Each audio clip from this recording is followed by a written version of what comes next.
Yo creo que durante mucho tiempo el periodismo en México ha vivido sobre presión. ¿Y por qué? Porque tuvimos un largo periodo de una dictadura o una dicta blanda, como se quiera ver, y después de eso entró, digamos, el problema del crimen organizado. Hay que recordar que en el 2000 entramos en una supuesta normalidad democrática y a partir de ahí duramos unos 5 años, digamos, disfrutando una cierta libertad para ejercer el periodismo, y después vino el problema con el crimen organizado. Entonces siempre hemos sido sometidos por alguno u otro poder a cierta presión. La prensa en general, con sus grandes excepciones, está arrodillada ante el poder o ante el narco. Está autocensurada en muchas ocasiones para salvaguardar la vida de los periodistas y de sus directivos. Being a journalist no longer means that you are going to be free of violence or not a victim of the violence that you're covering. So I think perhaps in a way Mexico is kind of an extension of that. La sociedad deposita en el periodista la tarea de informarla. Es decir, ya no es una, digamos, responsabilidad individual. Muchos tienen idea de que México es el país democrático, y luego no lo es. O sea, hay que saber diferenciar. Sí, a nivel federal ha habido cambios, hay una apertura en ese sentido, pero a nivel local está muy focalizada el control. El gobierno se adapta más lentamente a las circunstancias. De hecho, se adapta a las cosas que hace la delincuencia. La delincuencia es más rápido, los movimientos, los cambios, y cada vez se ha vuelto más violenta. Organized crime wants to win the hearts and minds of the citizens, and so does the government. Journalists get stuck in the middle, and I don't think it's rare that they become targets. La violencia es la cara visible de un problema bien profundo, que tiene que ver con falta de oportunidades, con falta de empleo, con crisis económica, con modelos económicos que, aunque funcionaran para darle salario a la gente, no le dieron guardería, no le dieron educación, no dieron mayores satisfactores más que el trabajo, o sea, para comer, ¿no?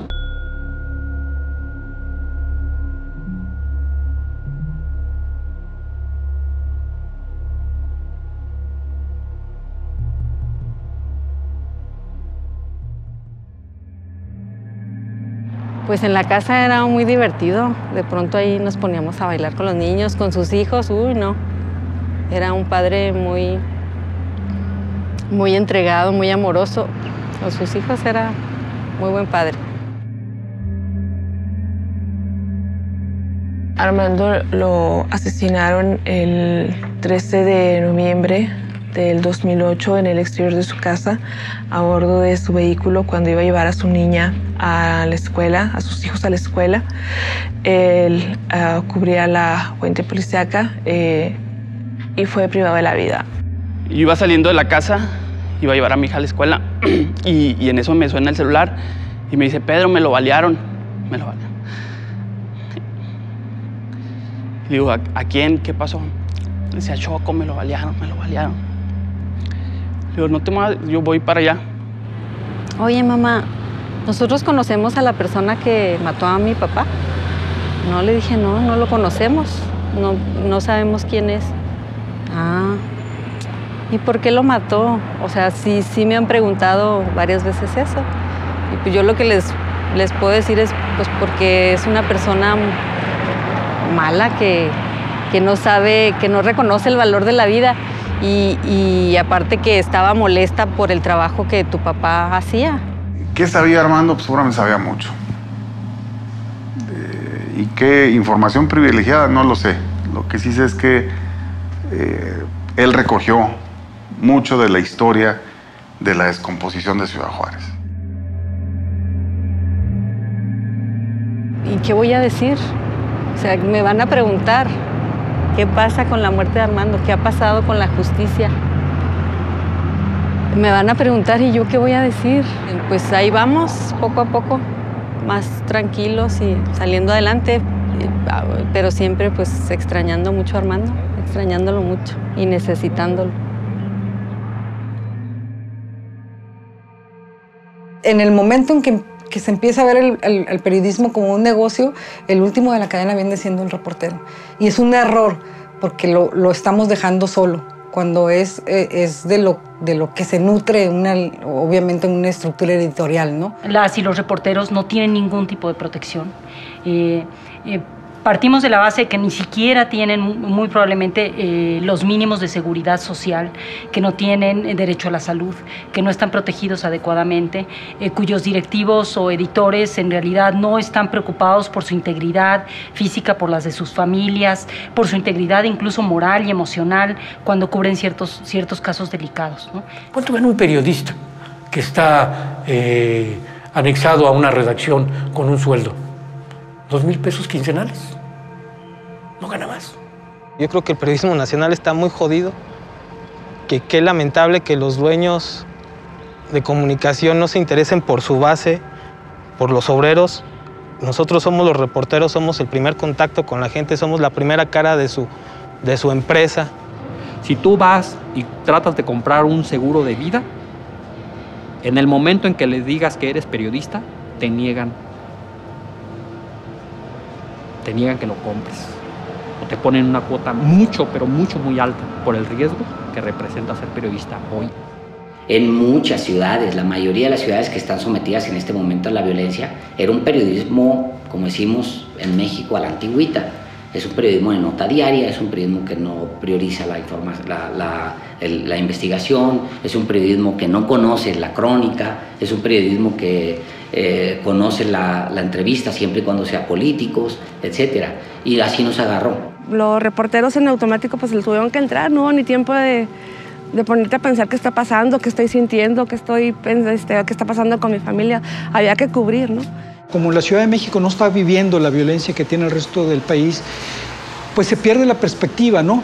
Y muchos medios nacionales, desgraciadamente, no escuchan a sus corresponsales. Nadie mejor que Río 12 para contarnos lo que pasa en Sinaloa. ¿Para qué solo apostarle o querer apostarle a que un reportero nuestro vaya una semana a tratar de entender un fenómeno que tiene decenas de años, como es el narcotráfico en Sinaloa? Los periodistas de a tierra y sobre todo los periodistas de provincia somos los que estamos en la parte más vulnerable del ejercicio periodístico actualmente en México. Es una cuestión que te empieza a permear poco a poco, la violencia.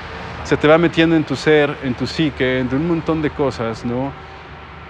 Y un día de repente amaneces jodidísimo, tienes depresiones, empiezas a beber de más. Y cuando te analizas tienes estrés postraumático. Y es real.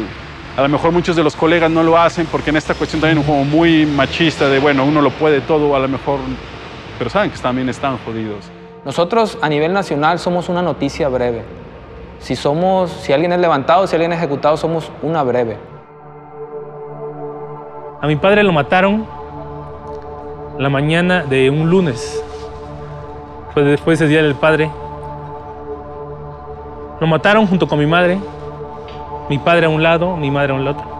Y a mi hermano lo acribillaron en su cuarto. Obviamente muchas reacciones en torno al asesinato de nuestro colega periodista de Notiver, Miguel Ángel López Velasco, y de su familia, de su esposa y de uno de sus hijos. Y bueno, pues según lo que ha dicho el gobierno de Veracruz, esto se va a esclarecer, se va a investigar y se va a esclarecer. Es un ataque contra la sociedad entera, contra la sociedad veracruzana. Quiero subrayar una parte muy importante. No es un hecho aislado, no lo es. Forma parte, evidentemente, de una serie de acciones que corresponden a lo que es la presencia de grupos delincuenciales. Esto es el reflejo de lo que está pasando en todo el país.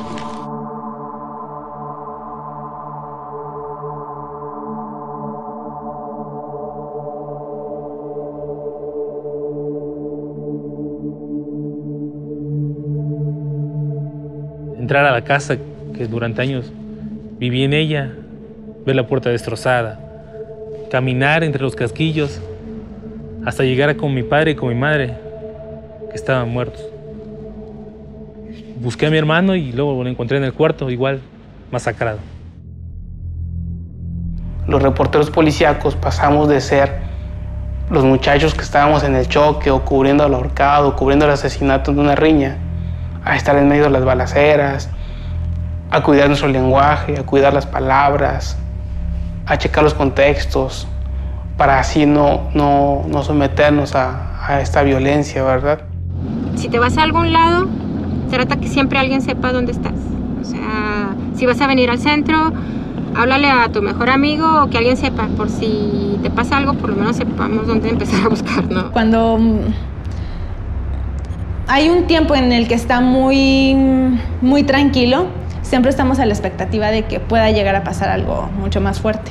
Y generalmente pues así pasa. Ya no te vas solo, ¿no? Tratas de esperar a los colegas o alcanzar a los colegas en cierto punto, sobre todo los que cubren policíaca, porque son los que primero salen. Yo primero me espero hasta que confirmen. No me lanzo al lugar sin primero confirmar si es cierto o no. Y para cuando yo confirmo ya pasaron 15 a 20 minutos. Me ha tocado situaciones donde los sicarios vuelven al lugar de los hechos. Soy Denise Merker y como todos los jueves estamos en punto de partida. Este jueves, sin embargo, estoy con ustedes tan solo para informarles con profundo dolor que condiciones extraordinarias han impedido que el equipo de punto de partida integre y emita el programa de esta noche. Esta es una decisión de la empresa Televisa y de todos quienes aquí trabajamos. No es mucho lo que en este momento le puedo adelantar sobre las circunstancias que nos llevan a cancelar el programa de hoy. Lo que le puedo decir es que el lunes pasado, periodistas y reporteros de este y otros medios de comunicación fueron secuestrados.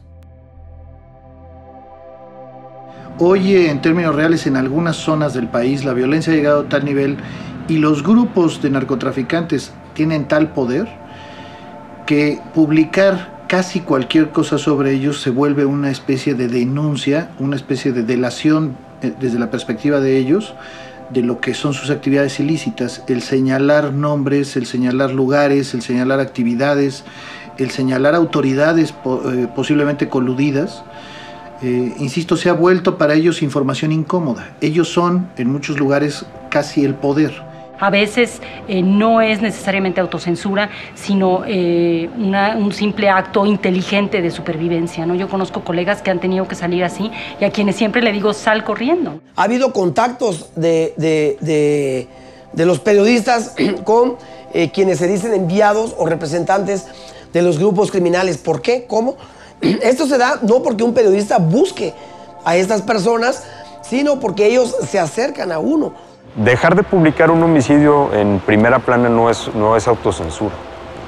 Es simplemente una decisión editorial que te dice mejor lo publico en interiores por una serie de razones. No le voy a dar juego al grupo criminal, no quiero ser escandaloso, no quiero hacer apología de la violencia. Aquella máxima de que hay que decir las cosas cuando duelan, sí, pero me pregunto si esto es a costo de la vida del periódico, la vida del periodista, la vida del medio de comunicación. Si nosotros como periodistas no hacemos caso de algo que está sucediendo y no estamos reportando lo que está sucediendo, lo estamos ignorando y lo estamos protegiendo. Que muchos de los reporteros siguen con el ímpetu de reportero y traen información que nosotros al analizarla ya aquí en la mesa decimos esto te puede poner en riesgo, tenemos que ver de qué manera lo publicamos o si no lo publicamos. Miren, si ustedes se enteran de que mataron a una persona en tal lugar, nosotros entendemos que ustedes tienen que ir a cubrir la noticia.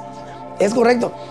Lo que nosotros de alguna manera no queremos que ustedes hagan por el propio bien de ustedes es que no pregunten a nadie, oiga, ¿usted vio quién lo mató? ¿Cómo era? ¿Hacia dónde huyó? ¿Usted apuntó alguna placa? ¿Identifica a alguien? Se ha firmado la información de la redacción y al firmarla de esa manera pues es como si la firmara el director del periódico. Yo creo que ellos se han sentido un poco más seguros de esa manera. Nosotros las ocasiones en que hemos sido presionados lo hemos publicado, hemos dicho. Nos amenazaron, nos compraron el periódico de manera masiva en tales zonas de la ciudad, nos mandaron un mensaje, nos mandaron un video, o sea, en todo momento lo hacemos público. Al hacerlo público, lo compartes con tu sociedad, lo compartes con la autoridad que quiera tomarlo o quiera considerarlo, y es una protección para nosotros, porque así ya no estamos solos. estamos en un ambiente tan opaco, tan violento, entre los baños de sangre, es muy difícil entender quiénes son los malos profesionales y quiénes son los verdaderos criminales, ¿no? En mi caso, cuando el gobernador de Puebla, de un estado del sureste mexicano, decide ayudar a una red de pederastas y tratantes de niñas y niños en México, que yo había descubierto a través de mi trabajo periodístico, empieza a revelar él mismo cómo funciona en realidad el poder. 11 servidores públicos estaban directamente implicados en la planeación de mi tortura y violación en la cárcel. Para una reportera como yo, que se pasa contando las historias de las y los demás, fue una oportunidad extrañísima estar en esa historia y poder sobrevivirla, porque la podía contar desde adentro. Yo tenía años escribiendo y leyendo sobre la tortura, pero nadie se imagina suficientemente cómo funciona la tortura psicológica, que es mucho más dolorosa y amedrentadora que la tortura física. Aprovecho esta oportunidad para reafirmar el respeto invariable de mi gobierno a la libertad de expresión. La libre manifestación de las ideas no es una concesión, sino un derecho y una conquista irrenunciable del pueblo de México.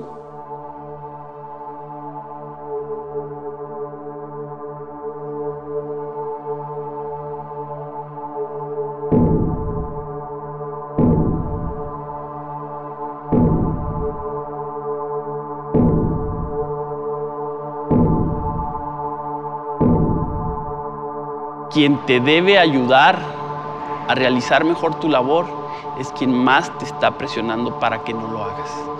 Y lo peor es que a ellos a veces les interesa más posicionar a quien va a ser su gallo para la siguiente que en solucionar la situación que tienen aquí ya, que está sufriendo la sociedad, ¿no? La mayoría de periodistas amenazadas, asesinados, perseguidos y desaparecidos, por supuesto, estaban investigando en el momento de sus desapariciones o de las agresiones que sufrieron a algún servidor público de algún nivel. Unfortunately, the legal system here doesn't really work. So if there is a crime that's committed against a journalist, unlike in other countries, there's probably going to be, the investigation will not be sufficient. There probably won't be arrests made in connection to that crime, which then leaves that journalist a lot more vulnerable.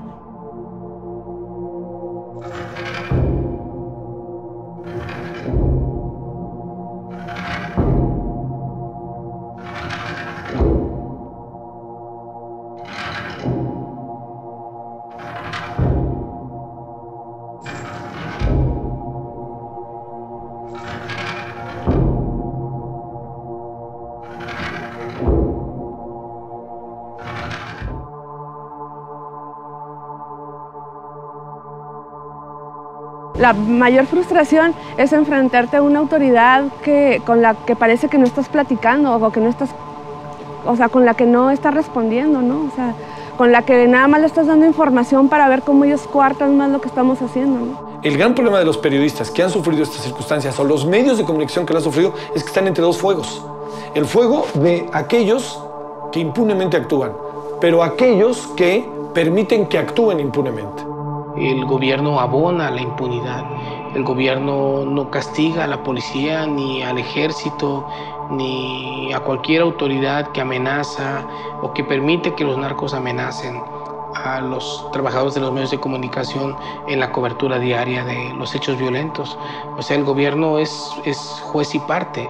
Estos elementos balísticos los fui recogiendo en las escenas del crimen después de que el perito hizo su trabajo.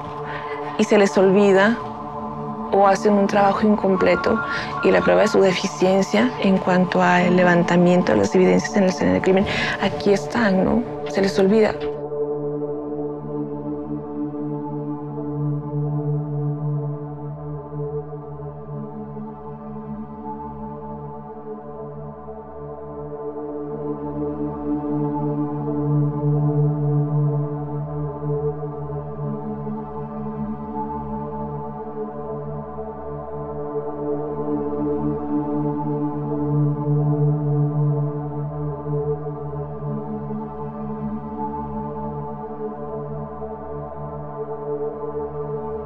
Entonces yo frené y sale un tipo y se me atraviesa.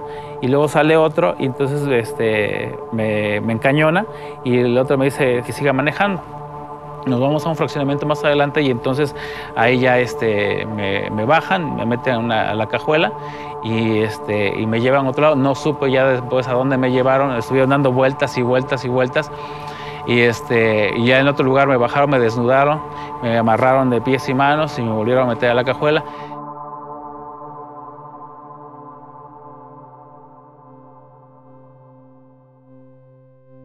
Cuando la gente se enteró de lo que me había pasado, mi casa se convirtió en una fiesta, ¿no? Llega toda gente que yo no conocía, pero sabía de mi trabajo y me llevaban pan, me llevaban tortilla.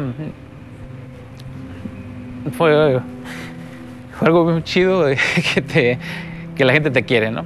Y dije, ahí ya valió la pena, entonces estoy por el camino correcto y pues no queda más que seguir para adelante y no dar marcha atrás, ¿no? Las redes sociales sirven para todo. O sea, las redes sociales sirven para evitar el alcoholímetro en la Ciudad de México. Pero también sirven en Reynosa para resolver la vida de alguien que no te metes por esta calle porque hay una balacera. Yo creo que en este sentido las redes sociales son el nuevo factor. Son el nuevo factor, pero yo diría que no hay que sobrevalorarlas. No hay que sobrevalorar el Twitter. Porque en Twitter están todos, y qué bueno, eso lo hace democrático, lo hace libre, pero el Twitter es una especie de shopping abierto ya. El criterio que nosotros tenemos para poner un tweet es el criterio que usamos para publicar una nota. Primero lo tienes que confirmar, y si pierdes 5 minutos de inmediatez con esa confirmación, en realidad no importa, porque el costo de alertarlo, es decir, está pasando una balacera, cuando en realidad